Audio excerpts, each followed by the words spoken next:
What's going on, peeps? If you attended 21 Pilots' 2024-25 Clancy World Tour, you will recognize the name I'm discussing today. This is the opener of that incredible tour that I feel sorry for anyone missing out on it, Balu Brigada. This is a New Zealand groovy alt-pop band with a fantastic sense of groove and style combined with eye-catching descriptive music videos. I honestly can't recall a lot of New Zealand-based acts in music, besides Lord and the Flight of the Conchords, so this is a first on the channel. They call themselves Kiwis over there, which is fascinating. This band is led by brothers Henry and Pierre Beasley. I found it inspirational how the boys went from no-name New Zealand natives to opening for a world tour. It made me want to go back in time to figure out how they accomplished such a feat. And folks, it's a great story that spans over a decade. I'll also analyze their catalog to fully capture the evolving Kiwi case of Balu Brigada. Near the north shore of Auckland, New Zealand, are the Beasley brothers. Born to a father that was a Royal New Zealand ballet dancer that fell in love with their actress-musician of a mother, leading to them acting in school at first before diving into their real passion, music. Given the fact their grandfather was an orchestral conductor, they had plenty of access to childhood piano lessons forced down their throats until the brothers started jamming together in their family's rec room, which was a lot more enjoyable. 12-year-old fresh into intermediate school, Henry switched to a guitar and fooled around with Pierre as they did bad Iron Maiden covers. Henry would take this passion in a more serious direction years later, studying pop music at the University of Auckland School of Music, attending the same class as local dream pop act Phaser Days, playing in bands with friends, participating in songwriting contests, and won the APRA Best Arranger Award in 2014. Pierre would follow in his brother's footsteps, also attending UNA for jazz. That got him back into keyboarding, but briefly attended Rangitoto College for drama. A younger Pierre found himself sitting at the top stairs watching and learning as his brother's band practiced in the family room, hoping to join one day when he's older. In between all this, the brothers would continue their acting ventures, hoping at least one path would end up working out. Henry starred in short film Hangman in 2014 and TV series 800 Words as Ollie in 2016. Pierre appeared in season 3 of West Side in 2017 as Hayden, and season 1 of Wild Ride as Ryan. Another fascinating fact is that in 2015, Pierre joined the X Factor New Zealand with another band, Stuss, as a bassist, finishing in 13th place. As Henry continued to play in these friend group formed bands, he found his song ideas weren't sticking with the other members' vision to the point he found himself wanting to start his own project instead. The band was first known as Baloo, formed in 2013, based on the character from Disney's The Jungle Book. The original lineup had 4 members. Henry was the lead singer and guitarist, younger brother Pierre finally got a shot as the keyboardist, and their older brother Charles was the drummer. They could have been the Jonas Brothers of New Zealand, but they were assisted by childhood friend Guy Harrison on bass. Way to ruin the vision, Guy. Henry was usually the one doing all the work when it came to producing the initial demos. He wrote and arranged everything before listening to it like 76 times to ensure it is perfect to flesh out the entire band. What a talented individual. In case you didn't know, he totally wrote One Thing by One Direction. Want proof? You got that. You got that good thing. Good thing. Good. At first, 15-year-old Pierre still couldn't perform at the band-specific venues due to his young age, making their first few gigs a 3-piece performance. He would then turn to other band endeavors like previously mentioned Stuss. In the meantime, they would upload several indie rock tracks to their SoundCloud account until 2015. Out of fear of being wiped off the planet by Disney's legal team, they became Balu Brigada in 2016. Pretty much all they did was just change the spelling and add Brigada as a twist. There's literally no deeper meaning to it. The first 2 singles under this name were the slick groove of Weekend and upbeat synth pop of Ricochet in 2016. Certainly the poppiest they got. The latter discusses on and off again relationships, while the former is based on a friend's unexpected pregnancy, where Henry wishes he could have done more to help, like allowing him to crash at his place for the weekend while he helps him figure things out. The band isn't too proud of the music video looking back, almost feeling like they wasted the government's funding. By that I mean, New Zealand is known to have a close-knit community due to how small the island is in comparison to other countries where everyone tries to help out one another with their dreams. So they got their initial funding from the New Zealand government by proving they are capable of something great, leading to the budget they now have. By 2017, their songs were climbing the local New Zealand charts and got steady radio play. Around that time, they started listening to artists like Tyler the Creator, Slayer, Frank Ocean, and Gorillaz. That inspired Henry to start rapping more, and things took off from there with more psychedelic elements based on Tame Impala, as you'll hear in their 2017 singlet. They began mixing a lot of genres, sometimes all in one song. More of an R&B sound, you could say. Could You Not blends reggae and EDM with a smooth hook and mellow rapping surrounding the awkwardness and depressing parts of being stuck in the just friend zone. Enjoy the explosive electronic breakdown on the bridge. Candid goes from a chill atmosphere to funky synthwave, hoping for another chance with X. Another catchy funkified beat is heard on overlap with smooth synths and more instances of rapping discussing love mistakes, late night messaging, and thinking back on it all. Once Pierre matured, the band developed their writing production and were able to sneak them into bars and play shows on the weekends. 2018 saw the band mostly recording their debut album Almost Feel Good with regular shows at Carrying-a-Hoppy Road's Whammy Bar. It was released on May 24th, 2019, expanding on the feel-good hip-hop sound they dived into in 2017. Beginning with the brass-heavy Taxi taunting an ex about what they were missing out on, him. 0800 delivers a smooth rap verse. Next is the infectious crisp groove of Night Shift, feeling distant from someone you're meant to be close to. Here's my question though, did Frank Ocean leave the industry behind and form into two New Zealand brothers? Because that's what part-time sounds like, wanting his lover to be more invested in him. Good for you is telling yourself being alone will be good to help you heal, but you still feel that need to have a lover. In comparison to a relationship slowly failing on the duet with Paige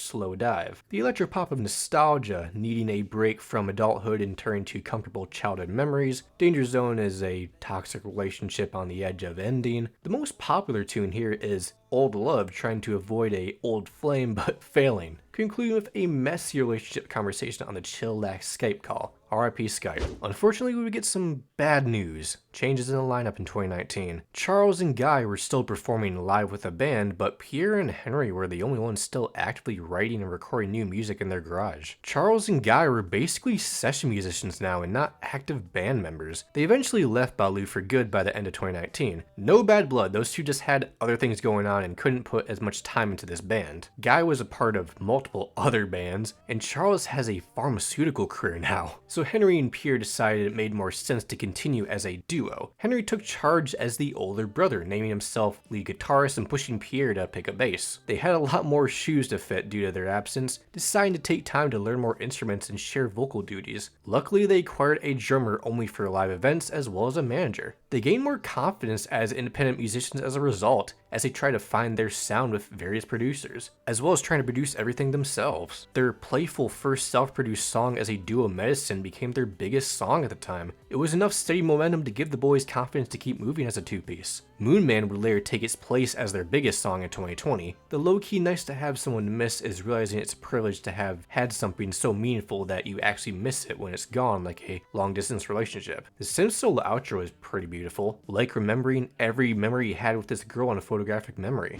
In the midst of New Zealand's nationwide COVID-19 lockdown, Baloo saw the opportunity to do everything on their own, produce, songwrite, and sometimes engineer all their tracks while documenting their progress on social media. Luckily, New Zealand's lockdown didn't last too long, as they managed to get their crap together by August. The boys were back playing live again before most of the world. How would it end? Number 1 and Preview were put out in 2021 with some pretty expressive creative music videos. Number 1 was filmed with a VHS tape machine for a retro surreal feel. You can hear how much bigger their sound is now. After some playlist matchmaking and Instagram Reel TikTok promotion, their sound started generating more streams across the globe. They were included in Live Nation's One to Watch program supported by One New Zealand. It wasn't long until Atlantic Records A&R Peter Kim found their music on a Spotify playlist and reached out via Instagram DM. Initially, they thought it was a scam, I can't blame them. However, the conversation quickly moved to a video call and eventually a Zoom meeting with the CEO of Atlantic Records, Craig Coleman, in New York. After about 9 months of online discussions, they finally traveled to New York to sign their first joint deal with Warner Music Australia and Atlantic Records in September 2022, before announcing their debut EP, I Should Be Home. It was a major shock for a New Zealand indie band living across the world from America. After the deal, the band moved from Auckland to to New York City to live in this little shoebox apartment. The thousands of dollars spent every month will be worth it, don't worry. Their debut EP was released on September 23rd, 2022. The massive, infectious hook and striking falsetto on Moon Man completely sold it for me, along with the undeniable groove trying to get along with someone who sees and experiences life completely differently, where how would it end is knowing something is going to end and trying to forget it ever happened, wanting to be your lover's top priority on number one, wondering why you stayed up all night just to make sure someone was okay, not even thinking about yourself on the vibey title track. Favorite Clothes is about a sweater that disappeared around the same time a relationship ended. It makes you wonder, are you really missing the person or just the memories and feelings tied to them, in comparison to believing you found the one on Everybody Knows? Finally, the chill wave preview is that moment when you finally get a glimpse of something you've always dreamed of. Weirdly sounds like Bazzi on here.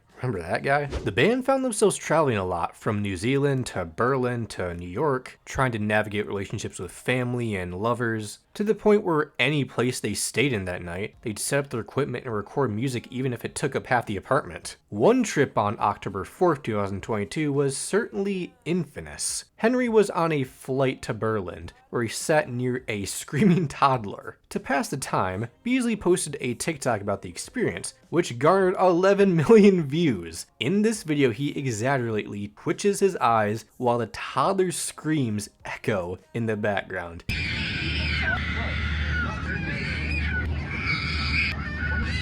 This kid's got some lungs, given the fact he was screaming the entire flight. Some viewers sympathized with Henry while others felt for child's parents. It sparked a large debate online about creating child-free flights. I'm talking about whole articles written about this. He found it hilarious that his one TikTok outshined his entire decade-long music and acting career. Their next release was a genre-bending experiment tackling the ups and downs of dating, as well as finding a way to make it in America. This whole period of time was them finding a way to their goal. It contains viral tracks teased on social media, Designer and Too Good. Its success led them to tour again in New Zealand and Australia, giving us Find a Way on July 28th, 2023. Starting with a fun little disco-style catchy bop, Designer, wanting to be your guy and not letting anything get in the way of making this relationship happen, hoping for her to stop messing around and keep loving him like she already does. Then there's a girl that is generally way out of your league on the bass heavy Too Good, wanting to end things after giving her too many chances on Oh Not Again, accepting a relationship is over on I Think You'll Be Fine, being lonely wanting your ex back on the atmospheric Another Day, and finding a way towards something on the title track. In spring 2024, the band shared a Instagram reel teasing So Cold, showing Pierre in a red jumpsuit playing bass in his Auckland bedroom. It was inspired by the Strokes and Franz Ferdinand, remember Take Me Out, stumbling over all the little unspoken rules of dating. At first it sounded like something from the Police, but once they watched those bands playing huge festivals with big guitar riffs that a crowd could chant to, they leaned towards this style. The video quickly blew up on social media and drew a lot of attention from the music industry. One person who noticed was Chris Waltman, longtime manager of 21 Pilots. Waltman continued to skim through their catalog and found himself impressed with their output. Balu Brigada would be granted a life-changing opportunity to open for 21 Pilot Clancy World Tour starting in August 2024, starting in the US and then rejoining the tour in Australia and New Zealand later that year. Even though it was a risk to put a relatively unknown band on such a big tour, Waltman realized they were more than ready. They got their touring drummer Jacob and keyboardist Harper on board too. According to the Skeleton Click, Baloo made a decent impression as an opener, with fans enjoying their vibe and music despite consistent sound issues.